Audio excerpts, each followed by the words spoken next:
Live ಕಾರ್ಯಕ್ರಮಕ್ಕೆ ನಿಮ್ಮನ್ನು ನಾನು ಸ್ವಾಗತಿಸ್ತಾ ಇದ್ದೇನೆ. ಬನ್ನಿ, ಇವತ್ತಿನ ದಿನವು ಕರ್ತನಿಂದ ನೇಮಿಸಲ್ಪಟ್ಟಿದೆ. ಈ ದಿನದಲ್ಲಿ ನಾವು ಆನಂದ ಪಡೋಣ, ಸಂತೋಷ ಪಡೋಣ. ಸಂತೋಷ ಆನಂದದೊಡನೆ ನಾವು ಕರ್ತನ ಆರಾಧಿಸುವ. ನೀವು ಫೇಸ್ಬುಕ್ಕಲ್ಲಿ ವಾಚ್ ಮಾಡ್ಬೋದು, ಯೂಟ್ಯೂಬಲ್ಲಿ ವಾಚ್ ಮಾಡ್ಬೋದು.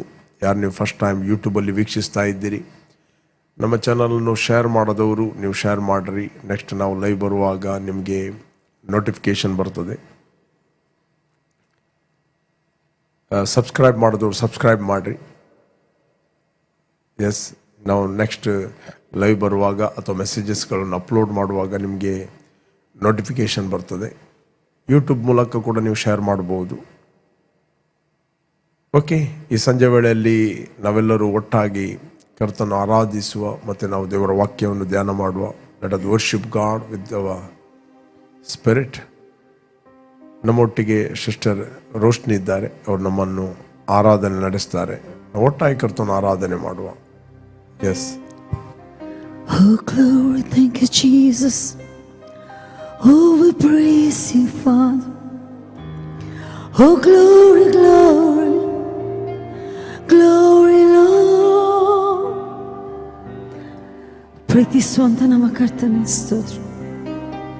Hallelujah, hallelujah, hallelujah. Thank you, Father. We praise you, Lord. ನಿನ್ನ ಪ್ರೀತಿಗಾಗಿ ಸ್ತೋತ್ರ, ನಿನ್ನ ಪ್ರೀತಿ ಕೃಪೆಗಾಗಿ ಸ್ತೋತ್ರ. ನಮ್ಮ ನಡೆಸುವ ನಮ್ಮ ತಂದೆ ನಿನಗೆ ಸ್ತೋತ್ರ. ನಿನ್ನ ಪ್ರೀತಿಸುವೆ, ಪ್ರೀತಿಸುವೆ, ಪ್ರೀತಿಸುವೆ ಯೇಸುವೆ. ಪ್ರೀತಿಸುವೆ, ಪ್ರೀತಿಸುವೆ, ಪ್ರೀತಿಸುವೆ ಯೇಸುವೆ. ಒಟ್ಟಾಗಿ ಹೇಳೋಣ. ಪ್ರೀತಿಸುವೆ, ನಿನ್ನ ಪ್ರೀತಿಸುವೆ, ಪ್ರೀತಿಸುವೆ ಯೇಸುವೆ. ನೀನೇ ಸಾಕು. ಎಸ್ ಲಾರ್ಡ್, ನೀನೇ ಸಾಕು, ನೀನೇ ಸಾಕು ಯೇಸುವೆ. ನೀನೇ ಸಾಕು, ನೀನೇ ಸಾಕು, ನೀನೇ ಸಾಕು ಯೇಸುವೆ.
Oh glory,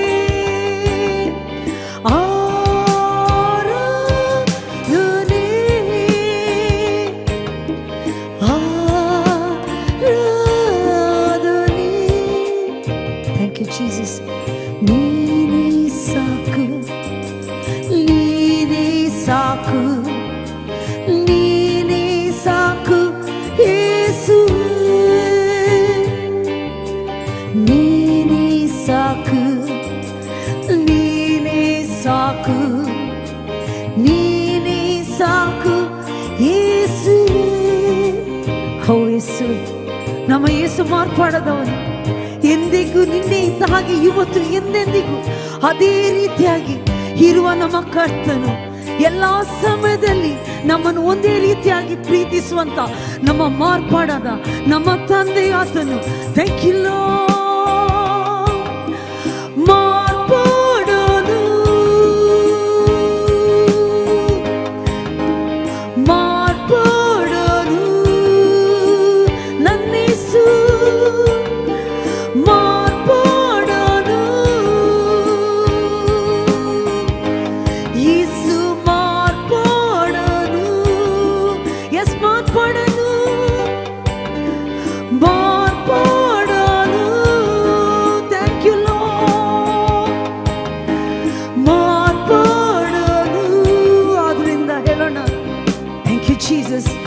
ನಿನ್ನ ಪ್ರೀತಿಸುವೆ, ನಿನ್ನ ಪ್ರೀತಿಸುವೆ, ನಿನ್ನ ಪ್ರೀತಿಸುವೆ ಯೇಸುವೆ. Thank you lord. ಪ್ರೀತಿಸುವೆ, ಪ್ರೀತಿಸುವೆ, ಪ್ರೀತಿಸುವೆ ಯೇಸುವೆ. Thank you lord. ಸರ್ವದಲ್ಲೂ ನಿನ್ನ. Thank you lord. Thank you Jesus. ಜೊತೆಗಾರನೇ, ನನ್ನ ಜೊತೆಗಾರನೇ, ಸಂತೈಸುವ ಕರ್ತನೇ.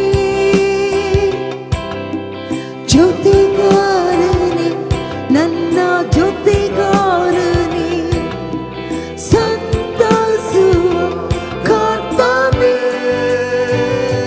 ಹಾಲೆಲೂಯಾ, ಆರಾಧನೆ, ಹಾಲೆಲೂಯಾ, ಆರಾಧನೆ ಯೇಸುವೇ. ಹಾಲೆಲೂಯಾ,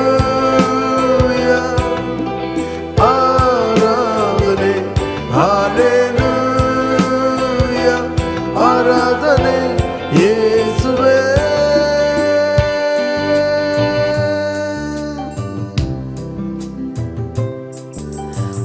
ಬಲಪಡಿಸಿದೆ, ನನ್ನ ನಡೆಸಿರುವೆ, ನಿನ್ನಲ್ಲಿ ಜಯ ಹೊಂದಿದೆ.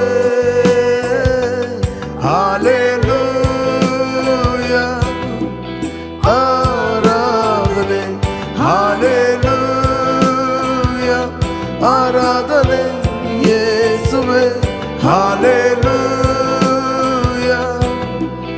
ಆರಾಧನೆ, ಹಾಲೆಲೂಯಾ, ಆರಾಧನೆ ಯೇಸುವೇ. ಭಯಪಡೆನು ನನ್ನ ಜೊತೆ ಇರಲು ನೀ, Yes, Lord. ನನ್ನ ಕೈ ಇರಲು ನಿನ್ನ ಕೈಯಲ್ಲಿ. ಭಯಪಡೇನು ನಾ, ನನ್ನ ಜೊತೆ ಇರಲು ನೀ, ನನ್ನ ಕೈರಲು ನಿನ್ನ ಕೈಯಲ್ಲಿ. ಹಾಲೆಲೂಯಾ, ಆರಾಧನೆ, ಹಾಲೆಲೂಯಾ, ಆರಾಧನೆ ಯೇಸುವೇ. ಹಾಲೆಲೂಯಾ, ಆರಾಧನೆ, ಹಾಲೆಲೂಯಾ, ಆರಾಧನೆ ಯೇಸುವೇ.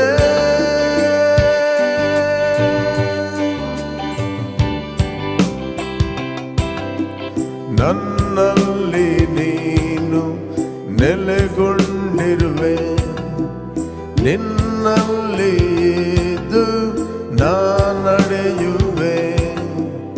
ನನ್ನಲ್ಲಿ ನೀನು ನೆಲೆಗೊಂಡಿರುವೆ, ನಿನ್ನಲ್ಲಿ ಇದ್ದು ನಾ ನಡೆಯುವೆ. ಹಾಲೆಲೂಯಾ, ಆರಾಧನೆ, ಹಾಲೆಲೂಯಾ, ಆರಾಧನೆ ಯೇಸುವೇ. ಹಾಲೆಲೂಯಾ, ಆರಾಧನೆ, ಹಾಲೆಲೂಯಾ, ಯೇಸುವೇ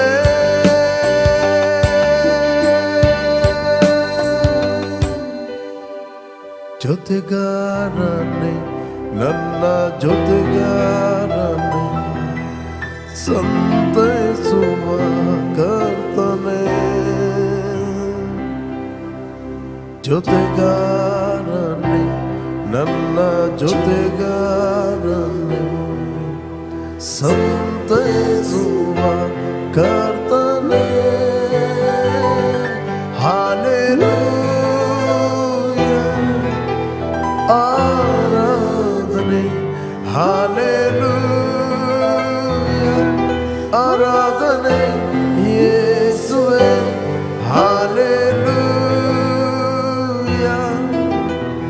ಆರಾಧನೆ ಹಾಲೆಲೂಯಾ ಆರಾಧನೆ ಯೇಸುವೇ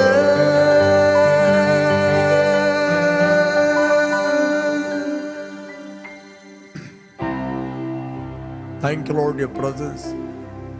ತಂದೆ, ನಿನ್ನ ಪ್ರಸನ್ನತೆಗೋಸ್ಕರ ನಾವು ಸ್ತೋತ್ರವನ್ನು ಸಲ್ಲಿಸ್ತಾ ಇದ್ದೇವೆ. ನೀನು ಯಾವಾಗಲೂ ನಮ್ಮ ಜೊತೆಯಲ್ಲಿದ್ದಿ, ನಮ್ಮಲ್ಲಿ ವಾಸಿಸ್ತಾ ನೀನು ತಿರುಗಾಡುತ್ತೆ. ಅದಕ್ಕೋಸ್ಕರ ನಿನಗೆ ನಾವು ಕೃತಜ್ಞತೆಯನ್ನು ಸಲ್ಲಿಸ್ತಾ ಇದ್ದೇವೆ. ಈ ಸಂಜೆ ವೇಳೆಯಲ್ಲಿ ನಮ್ಮ ಆಂತರ್ಯಗಳನ್ನು ಉತ್ತೇಜನಪಡಿಸುವಾತನು, ಚೈತನ್ಯಪಡಿಸುವಾತನು, ಬಲಪಡಿಸುವಾತನು, ಬೆಳಗಿಸುವಾತನು, ನಮ್ಮ ಮನಸ್ಸುಗಳನ್ನು ನೂತನಪಡಿಸುವಾತನು ವಾಕ್ಯದ ಮೂಲಕ ನೀನೇ ಆಗಿದ್ದೆ. ಅದಕ್ಕೋಸ್ಕರ ನಾವು ನಿನಗೆ ಕೃತಜ್ಞತೆಯನ್ನು ಸಲ್ಲಿಸ್ತಾ ಇದ್ದೇವೆ. ಯಾರೆಲ್ಲ ವೀಕ್ಷಿಸ್ತಾ ಇದ್ದಾರೋ ಅವರೆಲ್ಲರೂ ಆಂತರ್ಯದಲ್ಲಿ ಎದ್ದೇಳಲಿ, ಚೈತನ್ಯಗೊಳ್ಳಲಿ, ಪ್ರಕಾಶಿಸಲಿ. ಪ್ರತಿಯೊಬ್ಬರ ಮನೋನೇತ್ರಗಳು ಬೆಳಗಲಿ. ಇದುವರೆಗೆ ನೋಡದ ಸಂಗತಿಯನ್ನು ಅವರು ನೋಡಲಿ. ಅವರ ಆರೋಗ್ಯವನ್ನು ನೋಡಲಿ, ಜಯವನ್ನು ನೋಡಲಿ. ಕ್ರಿಸ್ತನಲ್ಲಿ ಅವರು ಯಾವಾಗಲೂ ಜಯಶಾಲಿಗಳಾಗಿ ನೋಡಲಿ. ಯೇಸು ನಾಮದಲ್ಲಿ ತಂದೆ, ಆಮೆನ್, ಆಮೆನ್. Praise God. ಯೇಸು ಕ್ರಿಸ್ತನ ಹೆಸರಿನಲ್ಲಿ ನಿಮ್ಮನ್ನು ನಾನು ವಂದಿಸ್ತಾ ಇದ್ದೇನೆ. ಬನ್ನಿ, ನಾವು ಸ್ವಲ್ಪ ಹೊತ್ತು ದೇವರ ವಾಕ್ಯವನ್ನು ಧ್ಯಾನ ಮಾಡುವ. 1 ಪೇತ್ರ 1 ಅಧ್ಯಾಯದಲ್ಲಿ 17ನೇ ವಚನ ಹೇಳುತ್ತದೆ, ಪ್ರತಿಯೊಬ್ಬನ ಕೆಲಸವನ್ನು ನೋಡಿ ಪಕ್ಷಪಾತವಿಲ್ಲದೆ ತೀರ್ಪು ಮಾಡುವಾತನನ್ನು ನೀವು ತಂದೆಯೆಂದು ಕರೆಯುವರಾಗಿರಲಾಗಿ ಈ ಲೋಕದಲ್ಲಿ ನಿಮ್ಮ ಪ್ರವಾಸ ಕಾಲವನ್ನು ಭಯಭಕ್ತಿಯುಳ್ಳವರಾಗಿ ಕಳೆಯಿರಿ. Praise God. 1 ಪೇತ್ರ 1 ಅಧ್ಯಾಯ 17ನೇ ವಚನ ಹೇಳ್ತದೆ, ಪ್ರತಿಯೊಬ್ಬನ ಕೆಲಸವನ್ನು ನೋಡಿ ಪಕ್ಷಪಾತವಿಲ್ಲದೆ ತೀರ್ಪು ಮಾಡುವ ಆತನನ್ನು ನೀವು ತಂದೆ ಎಂದು ಕರೆಯುವರಾಗಿರಲಾಗಿ. ಪ್ರತಿಯೊಬ್ಬನ ಕೆಲಸವನ್ನು ನೋಡಿ ಪಕ್ಷಪಾತವಿಲ್ಲದೆ ತೀರ್ಪು ಮಾಡುವ ಆತನು ನಮ್ಮ ತಂದೆ ಆಗಿದ್ದಾನೆ. Is our father. ಯಾಕೆ ಆತ ನಮ್ಮ ತಂದೆಯಾಗಿದ್ದಾನೆ ಅಂತ ಹೇಳಿದರೆ, ದೇವರ ವಾಕ್ಯ ಹೇಳ್ತದೆ, ಯಾರು ಯಾರು ಯೇಸುವನ್ನು ರಕ್ಷಕನ ಒಡೆಯನೆಂದು ಅಂಗೀಕಾರ ಮಾಡಿದರು, ಅಂದರೆ ಯೇಸುವಿನ ಹೆಸರಿನಲ್ಲಿ ನಂಬಿಕೆ ಇಟ್ಟರು, ಅವರಿಗೆ ದೇವರ ಮಕ್ಕಳಾಗುವ ಆತನು ಅಧಿಕಾರವನ್ನು ಕೊಟ್ಟಿದ್ದಾನೆ. ಇವರು ರಕ್ತ ಸಂಬಂಧದಿಂದ ಅಲ್ಲ, ಅಥವಾ ಕಾಮದಿಂದ ಆಗಲ್ಲ, ಪುರುಷ ಸಂಕಲ್ಪ ಅಥವಾ ಮನುಷ್ಯನ ಇಚ್ಛೆಯಿಂದ ಅಲ್ಲ, ಇವರು ಹುಟ್ಟಿದವರು, ಇವರು ದೇವರಿಂದ ಹುಟ್ಟಿದವರು. ಯಾವನಿಗೆ ನಾವು ಹುಟ್ಟಿದ್ದೇವೆಯೋ ಆತನಿಗೆ ನಾವು ತಂದೆ ಅಂತ ಕರೆಯುತ್ತೇವೆ. ಆ ತಂದೆಯಲ್ಲಿ ಯಾವ ಪಕ್ಷಪಾತ ಕೂಡ ಇಲ್ಲ. ಆತನು ನಿಮ್ಮ ಶಾರೀರಿಕ ರಕ್ತ ಸಂಬಂಧದ ಬ್ಯಾಕ್ಗ್ರೌಂಡ್ ಆತನು ನೋಡುವುದಿಲ್ಲ. ನೀನು ರಿಚ್ ಹಿನ್ನೆಲೆಯಿಂದ ಬಂದಿದೆಯೋ, ಅಥವಾ ಎಜುಕೇಷನ್ ಹಿನ್ನೆಲೆಯಿಂದ ಬಂದಿದೆಯೋ, ಒಳ್ಳೆಯ ಭಕ್ತ ಕುಟುಂಬದಿಂದ ಬಂದಿದೆಯೋ, ಅಥವಾ ಕ್ರೈಸ್ತ ಕುಟುಂಬದಿಂದ ಬಂದಿದೆಯೋ, ಅಥವಾ ಅನ್ಯ ಕುಟುಂಬದಿಂದ ಬಂದಿದೆಯೋ, ರಕ್ತ ಸಂಬಂಧವಾದ ಯಾವ ಸಂಬಂಧದಲ್ಲಿ ಆತನು ನಿಮ್ಮನ್ನು ತೀರ್ಪು ಮಾಡುವುದಿಲ್ಲ, ಜಡ್ಜ್ ಮಾಡುವುದಿಲ್ಲ, ನೋಡುವುದಿಲ್ಲ. Praise God. ಆತನು ನಮ್ಮ ಆತ್ಮಗಳಿಗೆ ತಂದೆಯಾಗಿದ್ದಾನೆ. Praise God. ರಕ್ತ ಸಂಬಂಧದ ತಂದೆ ನಿಮ್ಮ ಶಾರೀರಿಕ ತಂದೆ. ನೀವು ಡಿಫ್ರೆಂಟ್ ಬ್ಯಾಕ್ಗ್ರೌಂಡ್ನಿಂದ ಯೇಸುವನ್ನು ನೀವು ಅಂಗೀಕಾರ ಮಾಡಿದಾಗ ನೀವು ದೇವರ ಮಕ್ಕಳಾಗಿ ಹುಟ್ಟಿದ್ದೀರಿ. ಓಕೆ, ನಾವು ನೋಡ್ತೇವೆ ದೇವರು ಸೃಷ್ಟಿ ಮಾಡಿದ್ದು ಒಬ್ಬನೇ ಮನುಷ್ಯನನ್ನು. ಅಪೋಸ್ತಲ ಕೃತ್ಯ ನೋಡ್ಲಿಕ್ಕೆ ನಾವು ಹೋದ್ರೆ ನಮಗೆ ಸಿಗ್ತದೆ. ಆಕ್ಟ್ ಆಫ್ ಅಪೋಸ್ತಲ್ 17:26 ಓದಿದರೆ ನಮಗೆ ಸಿಗ್ತದೆ. 17-26 ವಚನ. ಆತನು ಒಬ್ಬನಿಂದಲೇ ಎಲ್ಲಾ ಜನಾಂಗದವರನ್ನು ಹುಟ್ಟಿಸಿ ಅವರವರ ಇರತಕ್ಕ ಕಾಲಗಳನ್ನು ಅವರವರ ನಿವಾಸಗಳ ಮೇರೆಗಳನ್ನು ನಿಷ್ಕರ್ಷಿಸಿ ಭೂಮಂಡಲದೆಲ್ಲ ವಾಸ ಮಾಡಿ, ಒಂದು ವೇಳೆ ಅವರು ತಡವಾಡಿ ಕಂಡುಕೊಂಡರೇನು ಎಂದು ತನ್ನನ್ನು ಹುಡುಕುವರನ್ನಾಗಿ ಮಾಡಿದನು. ಆತ ನಮ್ಮಲ್ಲಿ ಒಬ್ಬನಿಗೂ ದೂರವಾದವನಲ್ಲ. 27ನೇ ವಚನ 26ನೇ ವಚನ ಇಂಗ್ಲಿಷ್ನಲ್ಲಿ ಹೇಳ್ತದೆ, and he has made from one blood.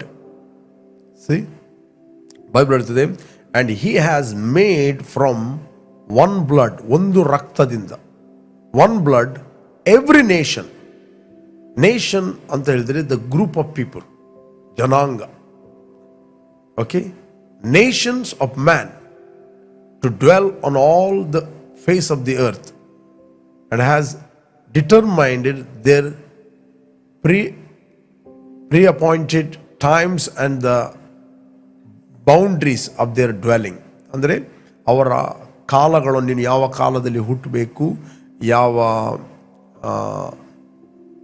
ನಿವಾಸದಲ್ಲಿ, ಯಾವ ಮೇರೆಯಲ್ಲಿ ಹುಟ್ಟಬೇಕು, ಯಾವ ಬೌಂಡ್ರಿಯಲ್ಲಿ ಹುಟ್ಟಬೇಕು, ಯಾವ ದೇಶದಲ್ಲಿ ಹುಟ್ಟಬೇಕು, ದೇವರು ಮೊದಲೇ ನಿಷ್ಕರ್ಷೆ ಮಾಡಿದ್ದಾನೆ, ಮೊದಲೇ ಪ್ಲ್ಯಾನ್ ಮಾಡಿದ್ದಾನೆ. ಯಾರು ಕೂಡ ಹುಟ್ಟಿದವರು ಅವರು ಸುಮ್ಮನೆ ಹುಟ್ಟಲಿಲ್ಲ. ದೇವರು ಏನೇ ಸೃಷ್ಟಿ ಮಾಡಿದರೂ ಅದು ತಕ್ಕ ಗುರಿ ಇಟ್ಟು ಸೃಷ್ಟಿ ಮಾಡಿದ್ದಾನೆ. ದೇವರು ಸುಮ್ಮನೆ ಯಾವುದನ್ನು ಕೂಡ ಸೃಷ್ಟಿ ಮಾಡಲಿಲ್ಲ. ಒಂದು ಸೂರ್ಯನನ್ನು ಒಂದು ಉದ್ದೇಶಕ್ಕೆ ಸೃಷ್ಟಿ ಮಾಡಿದ್ದಾನೆ, ಚಂದ್ರನನ್ನು ಒಂದು ಉದ್ದೇಶಕ್ಕೆ ಸೃಷ್ಟಿ ಮಾಡಿದ್ದಾನೆ. ಓಕೆ, ನಕ್ಷತ್ರಗಳನ್ನು ಒಂದು ಉದ್ದೇಶಕ್ಕೋಸ್ಕರ ಸೃಷ್ಟಿ ಮಾಡಿದ್ದಾನೆ. ಗಿಡ ಮರಗಳನ್ನು, ಆಕ್ಸಿಜನ್ ಅನ್ನು ಎಲ್ಲವನ್ನು ದೇವರು ಪ್ರಿಪೇರ್ ಮಾಡಿದ್ದಾನೆ. ಸೈಂಟಿಸ್ಟ್ಗಳು ಈಗ ಹುಡುಕುತ್ತಾರೆ, ಬಟ್ ದೇವರು ಎಲ್ಲವನ್ನು ಪ್ರಿಪೇರ್ ಮಾಡಿ ಇಟ್ಟಿದ್ದಾನೆ. ಎಲ್ಲವನ್ನು ಪ್ರಿಪೇರ್ ಮಾಡಿ ಮನುಷ್ಯನನ್ನು ಸೃಷ್ಟಿ ಮಾಡಿದ್ದಾನೆ, ಮನುಷ್ಯನಿಗೆ ಯಾವ ಕುಂದುಕೊರತೆ ಆಗಬಾರದು ಅಂತ. Right, everything god prepared. ಎಲ್ಲವನ್ನು ಆತನು ಪ್ರತಿಯೊಂದು ಸೃಷ್ಟಿ ಮಾಡಿದ್ದಾನೆ, ತಕ್ಕ ಗುರಿ ಇಟ್ಟು ಸೃಷ್ಟಿ ಮಾಡಿದ್ದಾನೆ. ಓಕೆ, ಸೂರ್ಯನಿಂದ ಕಿರಣಗಳು ಬರ್ತವೆ, ಅದಕ್ಕೆ ಒಂದು ಓಝೋನ್ ಪದರವನ್ನು ಆತನು ಕ್ರಿಯೇಟ್ ಮಾಡಿದ್ದಾನೆ. ಯಾಕೆ? ನೇರವಾಗಿ ಸೂರ್ಯನ ಬೆಳಕು ಮನುಷ್ಯನ ಮೇಲೆ ಬಿದ್ದಾಗ ಡ್ಯಾಮೇಜ್ ಆಗದಾಗೆ ಅವರ ಸ್ಕಿನ್ನಿಗೆ. Okay, everything he prepared. Okay, ಅದರಿಂದ ಇಲ್ಲಿ ಪ್ರತಿಯೊಬ್ಬ ಮನುಷ್ಯನು ಹುಟ್ಟುತ್ತಾನೆ, ಆತನು ಕೂಡ ತಕ್ಕ ಉದ್ದೇಶದಿಂದ ಹುಟ್ಟುತ್ತಾನೆ, ತಕ್ಕ ಗುರಿ ಇಟ್ಟು ಹುಟ್ಟುತ್ತಾನೆ. ನೀವೇನೇ ಒಂದು ಮನೆಯನ್ನು ಕಟ್ಟುತ್ತೀರಿ, ತಕ್ಕ ಮನೆ ಗುರಿ ಇಟ್ಟು ಮನೆ ಕಟ್ಟುತ್ತೀರಿ. ಅಥವಾ ಯಾವುದೊಂದು ಲ್ಯಾಂಡ್ ಪರ್ಚೇಸ್ ಮಾಡ್ತೀರಿ, ತಕ್ಕ ಗುರಿ ಇಟ್ಟು. ಉದ್ದೇಶ ಇಲ್ಲದೆ ನೀವು ಏನು ಮಾಡೋದಿಲ್ಲ. ಅಥವಾ ಮನೆಯಿಂದ ಹೊರಗೆ ಹೋಗ್ತೀರಿ, ಒಂದು ಉದ್ದೇಶದ ಮೇರೆಗೆ ಹೊರಗೆ ಹೋಗ್ತೀರಿ, ಸುಮ್ಮನೆ ನೀವು ಹೊರಗೆ ಹೋಗುವುದಿಲ್ಲ. ನೀವು ಶಾಪಿಂಗ್ಗೆ ಹೋಗ್ತೀರಿ, ಒಂದು ಉದ್ದೇಶದ ಮೇರೆಗೆ ಹೋಗ್ತೀರಿ. There is a purpose. Okay, ಆದ್ದರಿಂದ ದೇವರು ಪ್ರತಿಯೊಬ್ಬನನ್ನು ತಕ್ಕ ಗುರಿ ಇಟ್ಟು ತಕ್ಕ ಕಾಲದಲ್ಲಿ ಸೃಷ್ಟಿ ಮಾಡಿದ್ದಾನೆ. ಆದರೆ ಪ್ರತಿಯೊಬ್ಬ ಮನುಷ್ಯ ಈ ಭೂಲೋಕದಲ್ಲಿ ಎಷ್ಟು ಮಂದಿ ಭೂಲೋಕದಲ್ಲಿ ಚದುರಿಸಲ್ಪಟ್ಟಿದ್ದಾರೆ, ಅವರೆಲ್ಲರೂ ಒಬ್ಬ ಮನುಷ್ಯನ ಒಳಗಿದ್ದರು. ಆತನು ಆದಾಮ. ಅವರೆಲ್ಲರೂ ಒಬ್ಬ ಮನುಷ್ಯನ ಒಳಗೆ ಇದ್ದರು ಅಂತ ಬೈಬಲ್ ಹೇಳ್ತದೆ. ಆ ಒಬ್ಬ ಮನುಷ್ಯನ ಒಳಗಿಂದ ಎಲ್ಲರೂ ಹೊರಗೆ ಬಂದಿದ್ದಾರೆ. ಅದಕ್ಕೆ ಬೈಬಲ್ ಹೇಳ್ತದೆ, and he has made from one blood every nation of man. One blood. For example, ನಿಮಗೆ ಇಬ್ರಿಯರಿಗೆ ಬರೆದ 7-9 ವಚನವನ್ನು ನೀವು ಓದಿದೆ, ನಿಮಗೆ ಸಿಗ್ತದೆ. 7 ಚಾಪ್ಟರ್ 9 ವರ್ಷ. ಇದು ಮಾತ್ರವಲ್ಲದೆ ದಶಮ ಭಾಗಗಳನ್ನು ತಗೊಳ್ಳುವ ಲೇವಿಯು ಕೂಡ ಅಬ್ರಾಹ್ಮನ ಮೂಲಕ ದಶಮ ಭಾಗಗಳನ್ನು ಕೊಟ್ಟ ಹಾಗಾಯಿತೆಂದು ಹೇಳಬಹುದು. ಓಕೆ, 10ನೇ ವಚನ. ಹೇಗೆಂದರೆ ಮೆಲ್ಕಿಚೆದಕನು ಲೇವಿಯ ಮೂಲ ಪುರುಷನನ್ನು ಎದುರುಗೊಂಡಾಗ ಲೇವಿಯ ಮೂಲ ಪುರುಷ ಯಾರು? ಅಬ್ರಹಾಂ. ಲೇವಿ 4th ಜನರೇಷನ್ ನಾವು ನೋಡ್ತೇವೆ.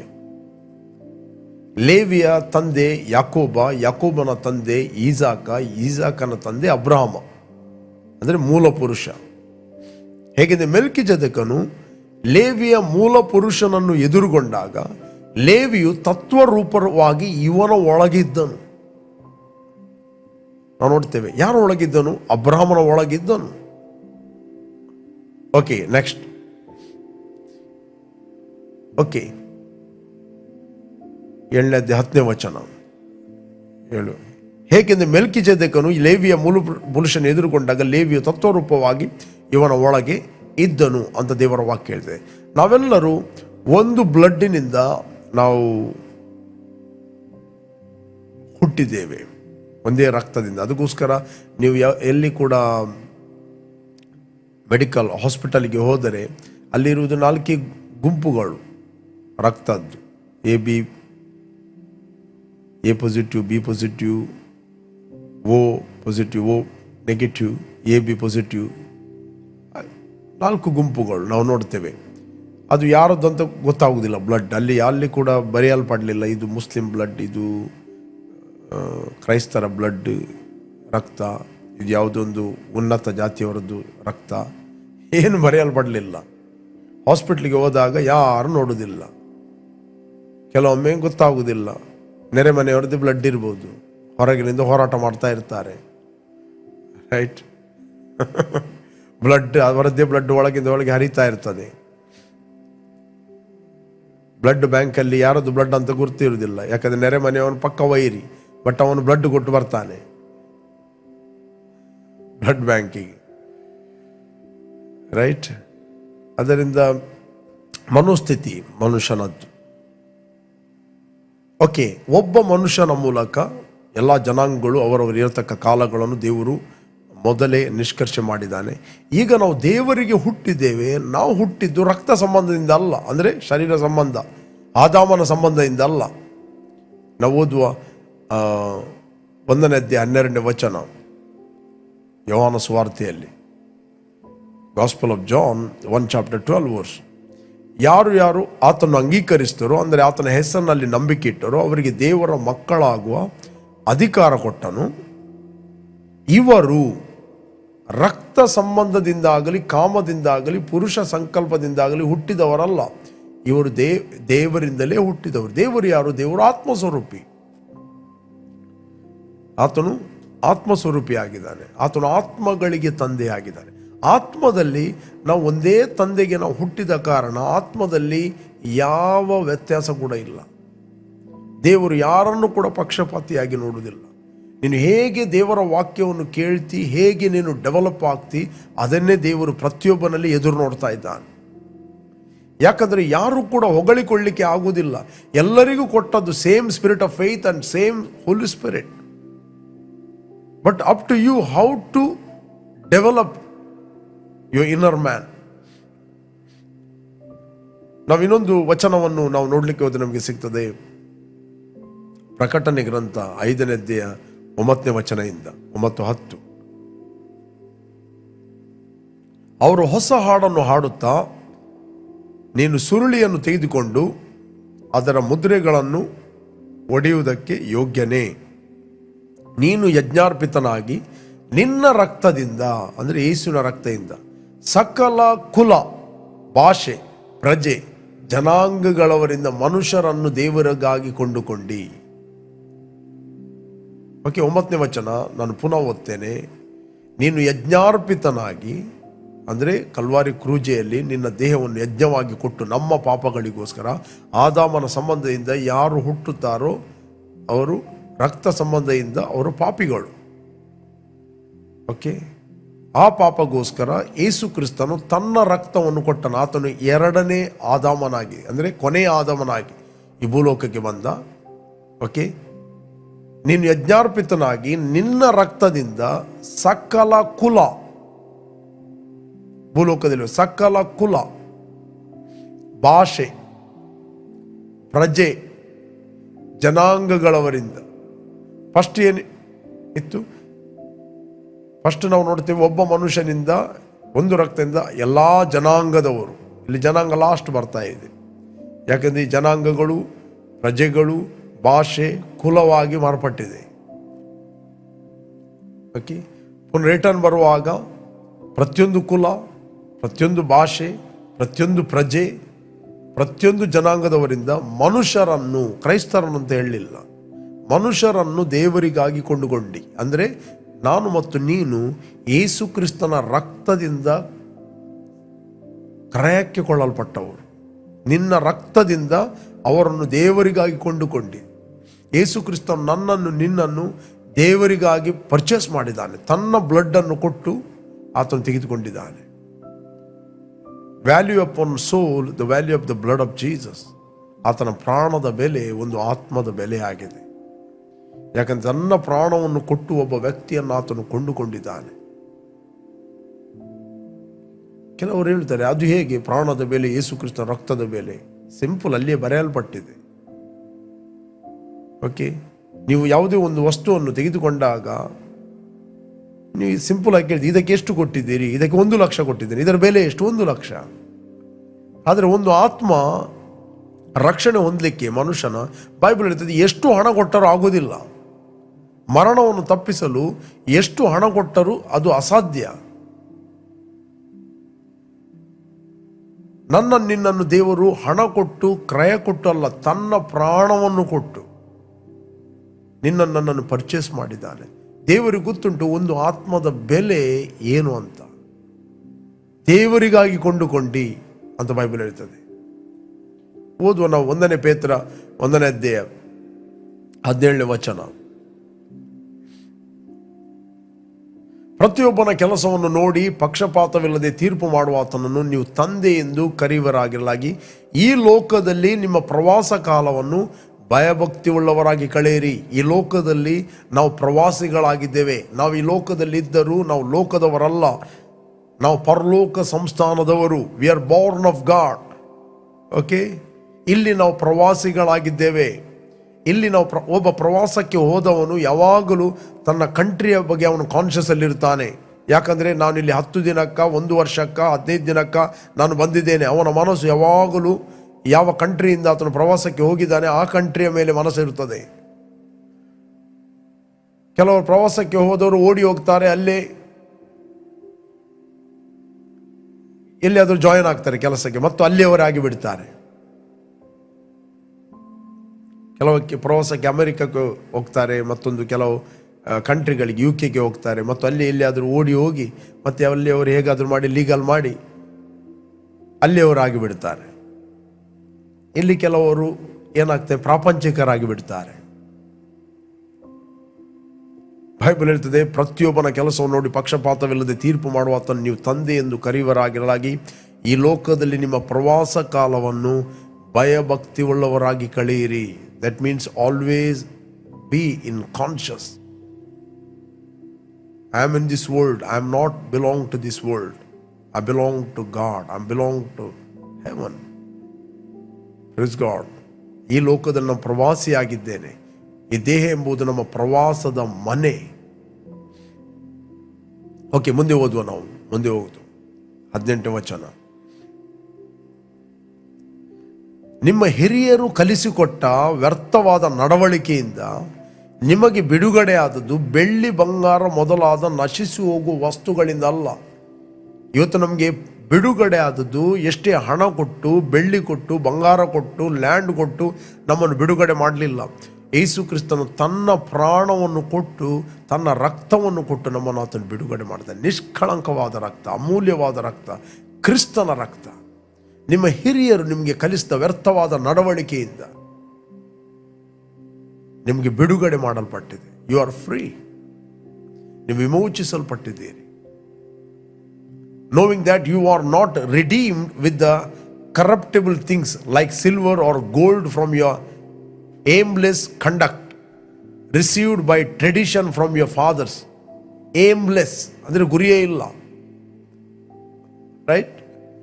ಏಮ್ಲೆಸ್, ಗೋಲ್ಡ್, ಸಿಲ್ವರ್ ಎಲ್ಲ ನಶಿಸಿ ಹೋಗುವಂಥ ಕರಪ್ಟಬಲ್. ರಿಡೀಮ್ಡ್ ಅಂದರೆ ವಿಮೋಚನೆ. ವಿಮೋಚಿಸಲ್ಪಟ್ಟಿದ್ದೇವೆ.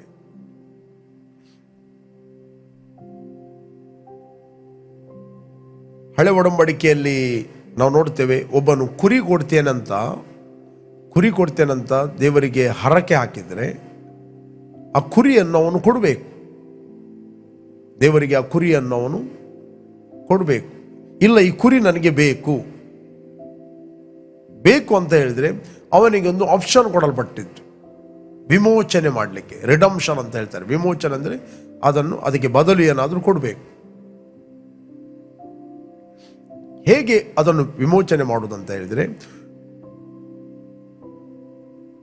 20% ಆ ಕುರಿಯ ರೇಟ್ ಗೊತ್ತು ಮಾಡುವಂಥದ್ದು. ಗೊತ್ತು ಮಾಡಿದ ನಂತರ ಅದಕ್ಕೆ 20% ಜಾಸ್ತಿ ಕೊಟ್ಟು ಆ ಕುರಿಯನ್ನು ಆತನು ಬಿಡುಗಡೆ ಮಾಡಬೇಕಿತ್ತು. ಆದರೆ ಅದರ ಕ್ರಯ ಗೊತ್ತು ಮಾಡಿ 20,000 ಕುರಿ ಆದರೆ ಅದಕ್ಕೆ 20% ಅಂತ ಹೇಳಿದರೆ ಸುಮಾರು 24,000 ಅದಕ್ಕೆ ಕೊಟ್ಟು ಅದನ್ನು ವಿಮೋಚಿಸಬೇಕಿತ್ತು. ಆ ಕುರಿಯ ಬೆಲೆ 24,000 ರೂಪಾಯಿ. ಓಕೆ, ನಾವು ನೋಡ್ತೇವೆ 24,000. 20,000 ಕುರಿ ಬೆಲೆ ಇರುವುದಾದರೆ ಅದಕ್ಕೆ ಕೇವಲ 20,000 ಕೊಟ್ಟು ಬಿಡುಗಡೆ ಮಾಡುವುದಲ್ಲ, 20% ಜಾಸ್ತಿ ಕೊಟ್ಟು ಅದನ್ನು ಬಿಡುಗಡೆ ಮಾಡಬೇಕಿತ್ತು. ನಾವು ನೋಡ್ತೇವೆ ಯಾಜಕ ಕಾಂಡ 27ನೇ ಅಧ್ಯಾಯ 26-27ರಲ್ಲಿ ಓದಿದರೆ ನಿಮಗೆ ಸಿಗ್ತದೆ. ಅಲ್ಲಿ ಓದಿ, ನೀವು 27 ಓದಿದರೆ ನಿಮಗೆ ಸಿಗ್ತದೆ ಹೇಗೆ ನೀವು ವಿಮೋಚಿಸುವುದಂತ. ಇವತ್ತು ಯೇಸು ಕ್ರಿಸ್ತ ನಮ್ಮನ್ನು ವಿಮೋಚನೆ ಮಾಡಿದ್ದು ಯಾವುದೇ ಬೆಳ್ಳಿ ಬಂಗಾರ ಮೊದಲಾದ ನಶಿಸಿ ಹೋಗುವಂಥ ವಸ್ತುಗಳಿಂದ ನಮ್ಮನ್ನು ವಿಮೋಚಿಸಿದಲ್ಲ. ಓಕೆ, ನಮ್ಮನ್ನು ವಿಮೋಚಿಸಿದಲ್ಲ. ಆತನ ಅಮೂಲ್ಯವಾದ ರಕ್ತದಿಂದ ಆತ ನಮ್ಮನ್ನು ವಿಮೋಚಿಸಿದ್ದಾನೆ. ನಾನು ಓದ್ತೇನೆ ಬೇಕಾದರೆ ಯಾಜಕಕಾಂಡ 27:31.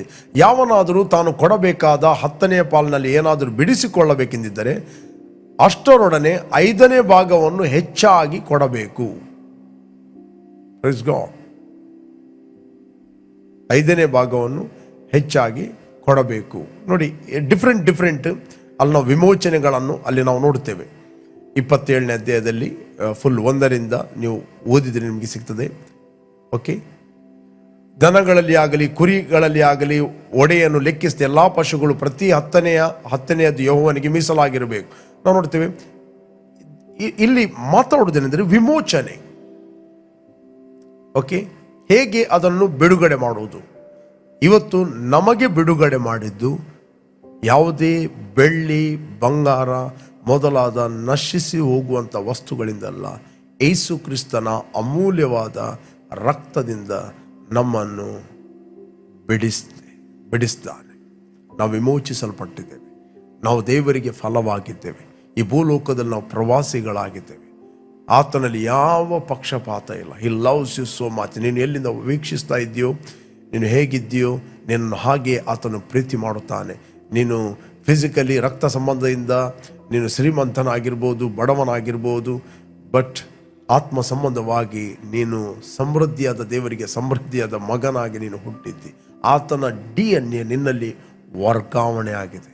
You are born of God. Okay, ಯಾರು ಕೂಡ ತಮ್ಮನ್ನು ಯೋಗ್ಯತೆಗೆ ಮೀರಿ ಆಲೋಚಿಸುವಂಥದ್ದು, ದಟ್ ಇಸ್ ಕಾಲ್ಡ್ ಪ್ರೈಡ್.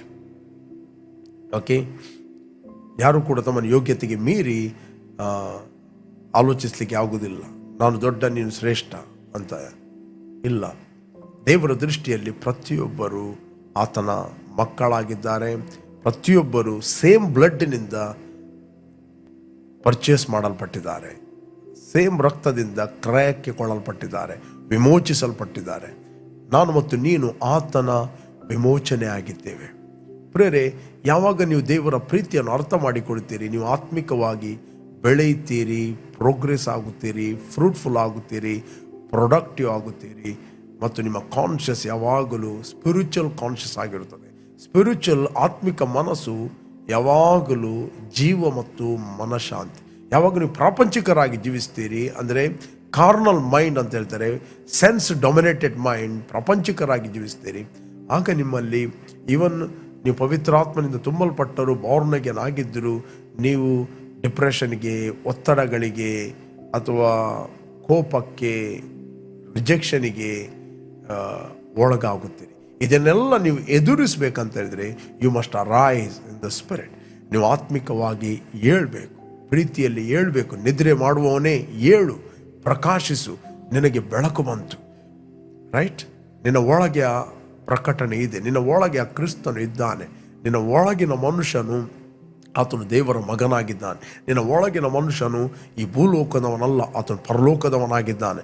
ಈ ಭೂಲೋಕದಲ್ಲಿ ನೀವು ಪ್ರವಾಸಿಗಳಾಗಿದೆ. ಈ ದೇಹ ಎಂಬುವಂಥದ್ದು ನಿಮ್ಮ ಪ್ರವಾಸದ ಮನೆ. 119ನೇ ಕೀರ್ತನೆ 54ನೇ ವಚನದಲ್ಲಿ ನಾವು ಓದಿದರೆ ನಮಗೆ ಸಿಗ್ತದೆ.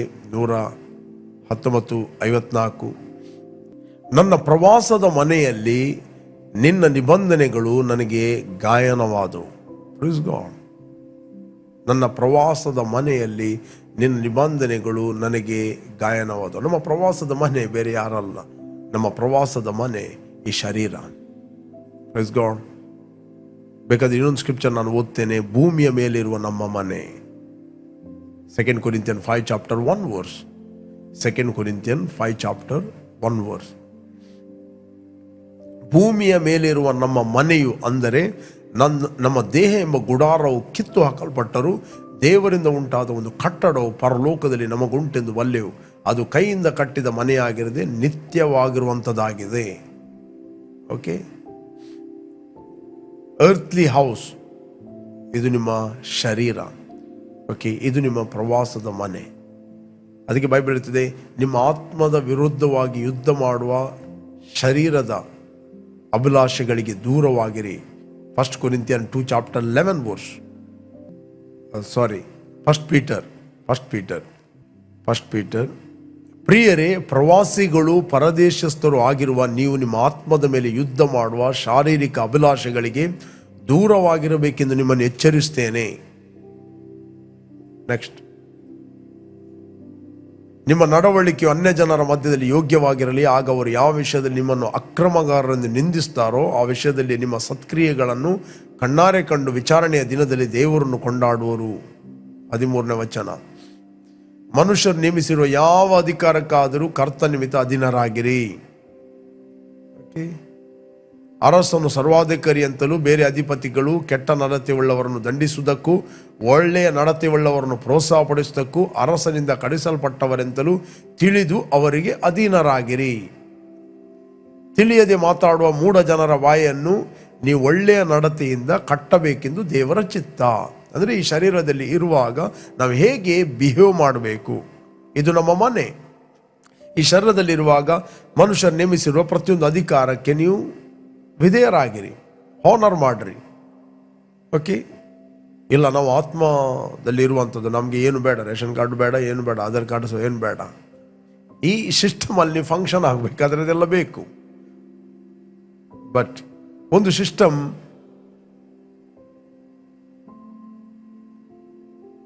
ಆಂಟಿಕ್ರೈಸ್ಟ್ನ ಸಮಯದಲ್ಲಿ ಬರ್ತದೆ. ಆಗ ಸಭೆ ಕಣ್ಣ ರೆಪ್ಪೆ ಬಡಿಯುವಷ್ಟರೊಳಗೆ ಮಾರ್ಪಡುತ್ತದೆ, ಎತ್ತಲ್ಪಡುತ್ತದೆ. ಓಕೆ, ಕೊನೆಯ ತುತ್ತೂರಿಯ ಶಬ್ದಕ್ಕೆ.